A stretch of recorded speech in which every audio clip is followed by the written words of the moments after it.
అదే RTV app వార్తల్ని క్షణాల్లో చదివే అవకాశం ఉంటుంది. ఒక న్యూస్ పేపర్, ఒక టెలివిజన్ ఛానల్ మీ చేతుల్లో ఎప్పుడూ ఉంటాయి.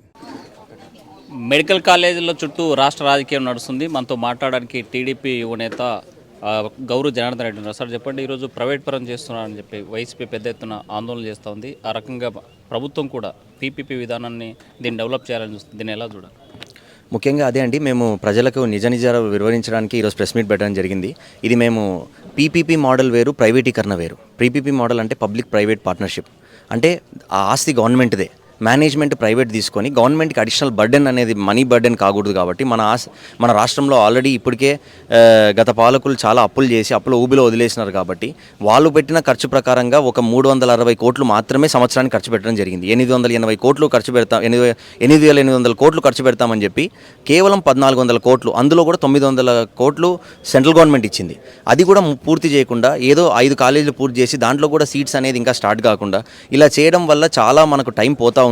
ఇలా చేయడం వల్ల ఎక్కువ మంది ఉచితంగా మన కొత్త మెడికల్ కాలేజీలు, హాస్పిటల్ ఓపెన్ కావు, సీట్లు కూడా రావు అనే ఒక దాని వల్ల మన ప్రభుత్వానికి ఎక్కువ ఫైనాన్షియల్ బర్డెన్ పడకూడదని చెప్పేసి దాన్ని public private partnership PPP model కింద ఎన్నో రాష్ట్రాల్లో సక్సెస్ఫుల్గా ఉండింది. మన రాష్ట్రంలో కూడా చాలా దగ్గర చేసినాం దీన్ని. అందువల్ల దాన్ని ఇక్కడ తీసుకొని రావడం వల్ల త్వరితగతిన తొందరగా ఇవి కంప్లీట్ అయ్యి తొందరగా అందులో విద్యార్థులు జాయిన్ అయ్యి ఎంబీబీఎస్ సీట్లు కానీ పీజీ సీట్లుగా కానీ ఉండి చేస్తారనే దాన్ని మేము వివరించడం జరిగింది. దాన్ని తప్పుదోవ పట్టిస్తూ ఉన్నారు, ప్రైవేట్ వాళ్ళ చేతులకు వెళ్ళిపోతూ ఉందని. ఇంకో ముఖ్య ఉద్దేశం ఏంటంటే, ఇక్కడ సెక్షన్ 8 ఏదైతే చట్టాల ప్రకారంగా మాకు సమాజ సేవ కోసమే పనిచేసే కంపెనీలు, అంటే ప్రాఫిటబుల్ మోటివ్ లేని వాళ్ళు కొందరు అంటూ ఉన్నారు, ఏదో ఇది వ్యాపారం చేయడానికి వాళ్ళు ఇంట్రెస్ట్ చూపిస్తారు కానీ ప్రజాసేవ పైన వాళ్ళకి ఏమి ఇంట్రెస్ట్ ఉంటుంది. అట్లా కాదు, దానికి క్షుణ్ణంగా పరిశీలించి ఎవరైతే ప్రజాసేవ పైన ఇంతకుముందు వాళ్ళకి ఎక్స్పీరియన్స్ ఉండి ఇలాంటి దగ్గర ఇన్వెస్ట్మెంట్స్ చేస్తున్నారో వాళ్ళు మాత్రమే ఈ టెండరింగ్ ప్రాసెస్లో పార్టిసిపేట్ చేస్తారు. వాళ్ళ టైం అయిపోయిన తర్వాత దాన్ని ప్రభుత్వానికి కంప్లీట్గా అప్పచెప్తారు. వాళ్ళు ఉన్నప్పుడు కూడా పేద ప్రజలందరికీ కూడా ఉచితంగా అక్కడ మనకు చికిత్స చేయడం జరుగుతూ ఉంది.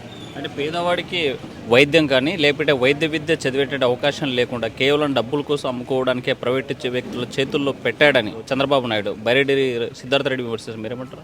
అది కంప్లీట్ గోబెల్స్ ప్రచారం అది. ఎందుకంటే మీరే ఆలోచించండి, వాళ్ళ ప్రభుత్వంలో వాళ్ళ జీవోని క్లియర్గా ఇందాకే చూపించడం జరిగింది. 2023లో ఇచ్చిన జీవో అంటే వాళ్ళే ఈ సెల్ఫ్ ఫైనాన్సింగ్ మోడల్ అని ఒకటి తీసుకొచ్చి కన్వీనర్ కోటా ఏదైతే మెరిట్లో ఉండే వాళ్ళ సీట్లను తగ్గించారో, అంటే 15,000 రూపాయలు మాత్రమే ఒక మెరిట్ స్టూడెంట్ కడతారు. ఈ సెల్ఫ్ ఫైనాన్సింగ్ సిస్టమ్ అని చెప్పి 12 లక్షలు దానికి ఫీజు పెట్టి ఆ ఫీజు ఎక్కడికి పోయినాయో వాళ్ళు సమాధానం చెప్పాలా. ఫస్ట్ వాళ్ళు ఎక్కడ దోచుకొని ఎక్కడ దాన్ని దాచుకొని తిన్నారని చెప్పాలా. అది లేకుండా ఈరోజు మేము ఏదైతే కన్వీనర్ కోటా సీట్లు పెంచి అలాంగ్ సైడ్ ఇంకొక ప్రతి దగ్గర ఈ మెడికల్ కాలేజెస్ అన్నిటికీ కూడా పీపీపీ మోడల్లో కంప్లీట్ చేస్తే మేమున్న ఈ టర్మ్లోనే దాన్ని ఫినిష్ చేసుకొని నెక్స్ట్ దాంట్లో స్టూడెంట్స్ జాయిన్ అయ్యి ఎక్కువ సీట్లు ఆంధ్రప్రదేశ్ పేద ప్రజలకు ఎంబీబీఎస్ కళ్ళని సాకారం చేస్తూ అట్లే పేద ప్రజలందరికీ కూడా ఇందులో చికిత్స పొందాలని మేము ప్రయత్నం చేస్తూ ఉంటే వాళ్ళు ఇది చేసినారని చెప్తా ఉన్నారు. సో అంటే వాళ్ళు తెచ్చిన జీవోనే వాళ్ళు తప్పుపడతా ఉన్నారని మేము అడుగుతా ఉన్నాం ఈరోజు మీ ద్వారా. అంటే మీరు చెప్పండి, ఈ ప్రైవేటు వ్యక్తులు స్వలాభం లేకుండా ప్రజా ప్రయోజనం కోసమో లేకపోతే ఈ సేవ చేసే ఉద్దేశం ప్రైవేటు వ్యక్తులకు ఉంటుందా అసలు? ఒకటి హుసేన్ గారు, ఎగ్జాంపుల్స్ మీరే ఒకసారి చూసుకోండి. మణిపాల్ హాస్పిటల్స్ ఎట్లాంటి అది లేకపోతే టాటా ఇన్స్టిట్యూట్ ఆఫ్ క్యాన్సర్ అని ఉంది. వాళ్ళంతా కంప్లీట్ వాళ్ళు చేసేదంతా పబ్లిక్ సర్వీసే. అంటే డబ్బులు తీసుకుంటారు, బట్ ఎలా అంటే అది ఏదో కంప్లీట్ అంటే చాలా నామినల్ ఫీజెస్ అనేవి ఉంటాయి. అందుకే ఇప్పుడు మన వాళ్ళు చేసిన పరిస్థితి వల్ల ఇప్పుడు మేము 787 కోట్లు పెట్టాం ఆల్రెడీ. ప్రభుత్వం ఈ సంవత్సరంలోనే ఇంత డబ్బులు ఇచ్చింది. అది మేము అందరూ గుర్తుపెట్టుకోవాలి. వాళ్ళు 5 ఏళ్లలో వాళ్ళు సంవత్సరానికి 380 కోట్లు ఖర్చు పెడితే మేము ఈ ఒక్క సంవత్సరంలో రివైవ్ చేయడానికి చంద్రబాబు నాయుడు గారు 787 కోట్లు ఇవ్వడం జరిగింది. దాన్ని ఆల్రెడీ అందువల్ల అవి ఇప్పుడు ఒక సిచ్యువేషన్కి ఒక కొలిక్కి వచ్చినాయి.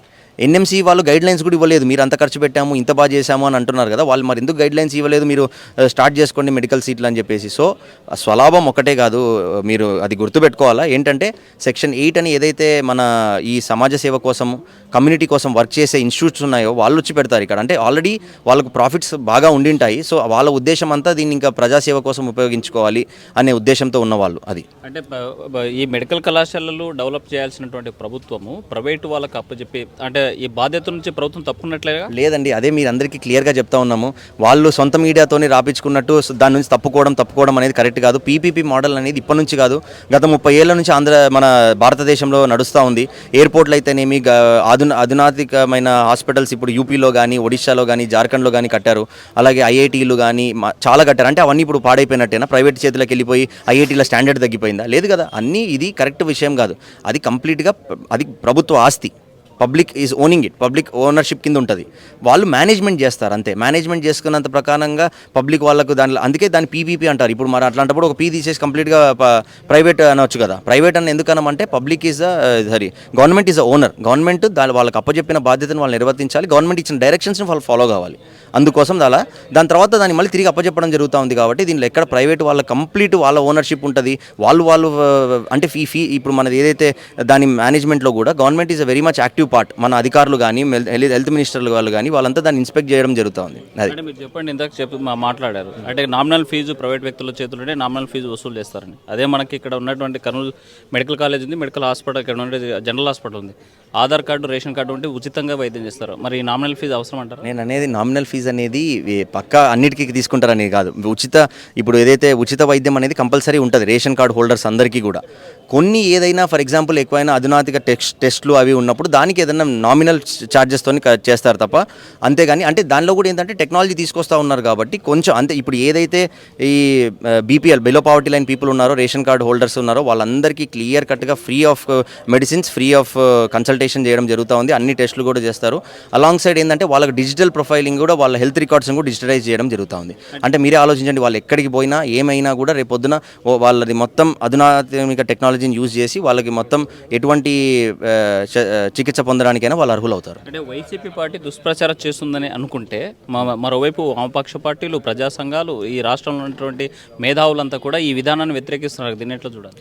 ఒకటండి, ఇప్పుడు ఏంటంటే మేము దానికి ఆన్సర్ చేసుకునే బాధ్యత మా దగ్గర ఉంది. మేము దానికి అందుకే నిజాలు చెప్పడానికి మేము ముందుకు వచ్చాం. అంటే ఇది పీపీపీ మోడల్ అంటే ప్రైవేట్కి ఇచ్చేయడం కాదు. దీనిలో వల్ల మన ప్రభుత్వ సొమ్ము ఏదైతే ప్రజలు ట్యాక్స్ కట్టి ఇచ్చిన సొమ్ముని మనం దాన్ని తగ్గించినట్టు అవుతుంది. వాళ్ళు కూడా తీసుకొని వాళ్ళు అప్పులు తీసుకొని వచ్చి పెడతారు. ప్రైవేట్ పార్టీస్ ఆ అప్పులు తీసుకొని వచ్చి పెడతారు. కాబట్టి మనం ఏదైతే ఇప్పుడు మన పబ్లిక్ అంటే మనందరి ట్యాక్సెస్ నుంచి వచ్చే డబ్బులు కాబట్టి దాన్ని ఎంత తగ్గించుకుంటే అంత బెటర్. కాబట్టి ఎందుకంటే మనకు త్వరితగతిన ఇవి కూడా తొందరగా కంప్లీట్ అవుతాయి. అంటే ఇప్పుడు వాళ్ళు చెప్పినట్టు వాళ్ళ వర్షన్ కరెక్ట్ అనుకుంటే ఇంకో 15 ఏళ్ళు పడుతుంది, 20 ఏళ్ళు పడుతుంది. అంటే అంతవరకు ప్రజల ఆరోగ్యాల పరిస్థితి ఏంది? అంటే మనకు కొత్త కాలేజీలు రావద్దా? కొత్త హాస్పిటల్స్ కానీ, కొత్త విద్యార్థులు ఇక్కడ చదువుకోకూడదా? ఆంధ్రప్రదేశ్ విద్యార్థులు. అందుకు దాని గురించి ఒక వినూత్నమైన ఆలోచన. ఇది ఆల్రెడీ ఎన్నో దగ్గర సక్సెస్ అయిన మోడలే. దీన్ని ఏంటంటే దుష్ప్రచారం చేస్తూ ఉన్నారు. వాటన్నిటికి కూడా మేము మీ ద్వారా ఆన్సర్ చెప్పాలనుకుంటున్నాం. వాళ్ళు కన్విన్స్ అవుతారని మేము వామపక్షాలని నమ్ముతున్నాం. అంటే మీరు చెప్పండి, మీరు చెప్పే దాంట్లో అన్ని వాస్తవం ఉందనుకుంటే వైసీపీ పార్టీ రాష్ట్ర వ్యాప్తంగా చలో మెడికల్ కాలేజీలు అనేటువంటి ప్రోగ్రాం చేపడితే ఎందుకోసం అన్ని చోట్ల నిర్బంధాలు, అరెస్ట్ చేయాల్సిన పరిస్థితి గవర్నమెంట్కి వచ్చిందంటారు? వాళ్ళు ఎవరెవరు స్టూడెంట్స్ని తీసుకొని వెళ్ళినారో మాకైతే తెలియదు. వాళ్ళు స్టూడెంట్స్ అని వాళ్ళు అనుకుంటున్నట్టున్నారు. So law and order issue వల్ల అది పోలీసులు తీసుకున్న నిర్ణయం. అంతేగాని నిజంగా విద్యార్థులు ఏదో ఇబ్బంది పడతా ఉన్నారు, మెడికల్ సీట్లు ఇవ్వలేదు అది అంటే మరి వాళ్ళు రెడీ చేసినట్టయితే 2024 నుంచి 25 వరకు మరి వాళ్ళకి పర్మిషన్స్ ఇచ్చినారు కదా ఇప్పుడు ఓపెన్ చేయడానికి. మాకేమి వాళ్ళు ఏదో లా అండ్ ఆర్డర్ ప్రాబ్లం క్రియేట్ చేస్తారని పోలీసులు తీసుకున్న నిర్ణయం. కానీ మేమేం వాళ్ళకు తలొగ్గి వాళ్ళు ఏదో ఇప్పుడు ఇది చేసేస్తే నిజంగా ఇది ఎవరు అబద్ధాన్ని నిజం చేయలేరు. ఎంత ట్రై చేసినా కూడా ప్రజలు వివేకులు, వాళ్ళకి అన్నీ తెలుసు. సో ఫైనల్గా సూటిగా మిమ్మల్ని విమర్శించే వాళ్ళకి ఏం చెప్పదలుచుకున్నారు? మమ్మల్ని విమర్శించే వాళ్ళంటే కూటమి ప్రభుత్వాన్ని జనరల్గా విమర్శించే వాళ్ళకి ఒకటే మేము క్లియర్ చెప్పాలనుకుంటున్నాం. ఇది ఒక మంచి ఉద్దేశంతో పనిచేస్తున్న ప్రభుత్వం. ముఖ్యమంత్రి గారు కూడా మీరు ఒక్కసారి ఆలోచించండి. మొన్న అసెంబ్లీలో ఈ హెల్త్ టాపిక్ పైన 1.5 అవర్ ఒక గంట అర్ధ గంట సమయము మొత్తం దీనిపైనే మాట్లాడారు. అన్ని క్లియర్ కట్గా ఎక్స్ప్లెయిన్ చేశారు. అంటే మీరు ఒకసారి ఆలోచించండి, ఒక పేద ప్రజల ఆరోగ్యం పరిస్థితి పట్ల ఇంత తపన పడే వ్యక్తి ఎవరైనా ఉన్నారా అనేసి. ఎందుకంటే అధునాతనమైన టెక్నాలజీస్ ఎక్కడెక్కడ వరల్డ్ మొత్తం మీద ఉన్నాయో అవన్నీ కూడా తీసుకురావాలి. పేదలకు కూడా అన్నీ కావాలి. 25 లక్షల రూపాయలు బీమాని ఇప్పుడు ప్రతి ఒక్క ఫ్యామిలీకి ఇస్తూ ఉన్నారంటే మేము ఇవి చూడమని చెప్తున్నాం. ఇవే మాట్లాడతాయి అంతే. మాకు ఏదో వాళ్ళు మాట్లాడుతున్నారని మేము రివర్స్ మాట్లాడాల్సిన అవసరం మాకు లేదు. మేము పని చేసుకుంటూ పోతాం. ప్రజలు మాకు పని చేయడానికి మ్యాండేట్ ఇచ్చినారు. సో మాకు మా దృష్టి అంతా దానిపైన కేంద్రీకరిస్తాం. అది అందుకోసమే చెప్తా ఉన్నాం. ఇప్పుడు ఎట్లయితే ఇంకా కొత్త ఇవన్నీ తీసుకొని రావాలనుకున్నా అవన్నీ కూడా ఆంధ్రప్రదేశ్ యొక్క ప్రతి సామాన్యుడికి అవి అందాలనేదే మా ఉద్దేశం. దానిపైన మా ఫోకస్ ఉంటుంది. దాన్ని విమర్శించే వాళ్ళు చేసుకుంటూనే పోతూ ఉంటారు. మాకు అవసరం లేదు. మొత్తంగా చూసుకుంటే పీపీపీ విధానం పేరుతో మెడికల్ కాలేజ్ను ప్రైవేట్ పరం చేయడం లేదు. కేవలం వాళ్ళు మెయింటైన్ చేసేటువంటి బాధ్యతనిస్తుంది. దాని మానిటరింగ్ ప్రభుత్వం తప్పనిసరిగా చేస్తుంది. ఇది ప్రజలు గమనించాలని జనార్దన్ రెడ్డి కోరేటువంటి పరిస్థితి. విడుదల చంద్రశేఖర్తో హుస్సేన్ ఆర్టీవీ కర్నూలు. మరిన్ని వీడియోస్ కోసం ఛానల్ ని సబ్స్క్రైబ్ చేయండి. లేటెస్ట్ అప్డేట్స్ కోసం వాట్సాప్ ఛానల్ ని ఫాలో చేయండి. అండ్ లింక్ డిస్క్రిప్షన్ లో ఉంది.